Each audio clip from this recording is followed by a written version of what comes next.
Welcome back to my YouTube channel. പെരുന്നാൾ കഴിഞ്ഞതിന് ശേഷം നമ്മൾ അങ്ങനെ വീഡിയോസ് അപ്ലോഡ് ചെയ്തിട്ടേ ഇല്ല കേട്ടോ. കുറച്ച് തിരക്കുകളൊക്കെ ആയിപ്പോയി. നമുക്കൊരു ഗിവ് അവേ വിന്നറേയും കണ്ടെത്താനുണ്ട്. കുറച്ച് പേരൊക്കെ ആരാണ് വിന്നറെന്ന് ചോദിച്ചിട്ടുണ്ടായിരുന്നു.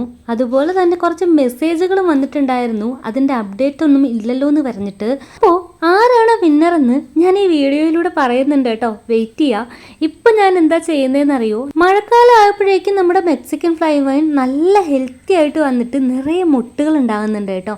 ഈ ഒരു ചെടിക്ക് ഒത്തിരി വെയിൽ വേണം എന്നാണ് എല്ലാവരും പറയാറ്. പക്ഷേ ഈ മഴയത്തും ഒത്തിരി മുട്ടുകളോട് കൂടിയാണ് പുതിയ ബ്രാഞ്ചസ് ഒക്കെ വരുന്നത് കേട്ടോ. അത് കണ്ടപ്പോൾ ഒരു സന്തോഷം. ഇതേ കണ്ടോ, ചെറുതായിട്ട് പൂത്ത് തുടങ്ങിയിട്ടുമുണ്ട്. പിന്നെ നമ്മുടെ ഗാർഡനൊക്കെ ചെറുതായിട്ട് കാട് പിടിച്ച് തുടങ്ങിയിട്ടുണ്ട് മഴ തുടങ്ങിയ പിന്നെ. അപ്പോൾ ഞാൻ അതൊക്കെ ഒന്ന് വൃത്തിയാക്കാമെന്നും പറഞ്ഞ് കയറിയതാണ് കേട്ടോ. സത്യം പറഞ്ഞാൽ ഗാർഡനിലേക്ക് ഇറങ്ങാനുള്ളൊരു സാഹചര്യമേ ഇല്ല. നല്ല മഴയാണ്, നിർത്താതെയുള്ള മഴയാണ് കേട്ടോ. അധികം വെള്ളം വീഴാൻ തുടങ്ങിയപ്പോൾ തന്നെ നമ്മുടെ 10 മണിയുടെ പൂക്കളൊക്കെ കുറഞ്ഞു തുടങ്ങിയിട്ടുണ്ട്. അപ്പോൾ അവരെയൊക്കെ ഞാനൊന്ന് ഷെയ്ഡിലേക്ക് മാറ്റുകയാണ് കേട്ടോ. മഴ തോരാത്തത് കൊണ്ട് എല്ലാ പണികളും പെൻഡിങ് ആണ്. കുറേ ചെടികളൊക്കെ നമുക്ക് ഷെയ്ഡിലേക്ക് മാറ്റാൻ ബാക്കിയുണ്ട്. 10 മണിയുടെ കുറേ അധികം വെറൈറ്റികളും ഇപ്പോഴും മഴയത്ത് തന്നെ ഇരിക്കുകയാണ്. മഴയും വെയിലും ഒന്നും പ്രശ്നമല്ലാത്ത ചില ബിരുദന്മാരോട് ഈ കൂട്ടത്തിലുണ്ട് കേട്ടോ. അതിലൊന്നാണ് വാടാമല്ലി. മഴ തുടങ്ങിയതിൽ പിന്നെയാണ് ആള് നന്നായിട്ട് പൂത്ത് തുടങ്ങിയത്. അപ്പോൾ ഇതൊക്കെയാണ് നമ്മുടെ ഗാർഡനിലെ മഴക്കാല വിശേഷങ്ങൾ.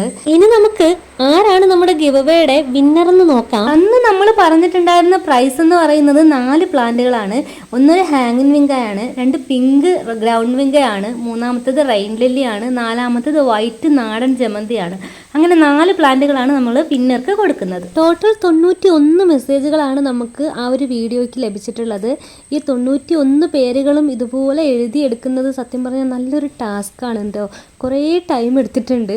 അപ്പോൾ നമുക്കിതെല്ലാം കൂടി മിക്സ് ചെയ്തിട്ട് അതിൽ നിന്ന് ഒരാളെ തിരഞ്ഞെടുക്കാവേ. കണ്ണടച്ച് തന്നെ നമുക്ക് ഒരാളെ തിരഞ്ഞെടുക്കാം. അപ്പോൾ നമുക്ക് വിന്നറുടെ പേര് കയ്യിൽ കിട്ടിയിട്ടുണ്ട്. ഈ ഒരു കമൻ്റ് ഇട്ട ആളാണ് കേട്ടോ വിന്നർ. അപ്പോൾ മെസ്സേജ് അയക്കേണ്ട നമ്പർ സ്ക്രീനിൽ കൊടുത്തിട്ടുണ്ട്. നമ്പറിലേക്ക് മെസ്സേജ് ഇടുക. കിട്ടുന്ന മുറയ്ക്ക് നമ്മൾ ചെടികൾ അയച്ചു തരുന്നതാണേ.